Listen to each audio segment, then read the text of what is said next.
Жапаров Путин менен жолугуп, Кыргыз-Тажик чегара маселесин талкуулайт. Президент Садыр Жапаров ушул жылдын 24-25 май күндөрү иш сапар менен Россиянын Сочи шаарына барат. Бул тууралуу мамлекет башчынын маалымат кызматы билдирди. Маалыматта сапардын алкагында Россиянын президенти Владимир Путин менен эки тараптуу сүйлөшүүлөрдү жүргүзөөрү айтылат. Мамлекет башчылары эки тараптуу кызматташуунун жана Евразиялык экономикалык интеграциянын актуалдуу маселелерин талкуулашат. Регионалдык коопсуздук, анын ичинде ЖКК, КМШ жана ШКУ алкагындагы коопсуздукту камсыз кылуу жаатындагы байланыштарга өзгөчө көңүл бурулат. Ошондой эле коронавирус пандемиясына каршы көрүлүп жаткан чараларда, анын ичинде россиялык вакциналарын Кыргызстанга жеткирүүнү талкуулоо пландаштырылууда деп кабарланган. Булак Спутник KG. Бишкекте 15 жаштагы бала көп кабаттуу үйдүн терезесинен кулап каза болду.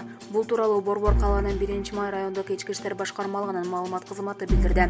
Маалыматка ылайык кечээ 20-май күнү саат 11:00 чамасында Исанов көчөсүндө жайгашкан көп кабаттуу турак үйдүн терезесинен өспүрүм кулап кетти деген билдирүү милицияга келип түшкөн. Окуя болгон жерде тергөө ыкчам тобу тарабынан 15 жаштагы Ары белгисиз жагдайлардан улам турак үйдүн 16-кабатынын балконунан кулап кеткен. Келген тез жардам кызматынын дарыгерлери анын каза болгонун билдиришти. Факты каттоого алынып, керектүү экспертизалар дайындалды деп билдиришти райондук ички иштер башкармалыгынан. Булак Кадам Медиа.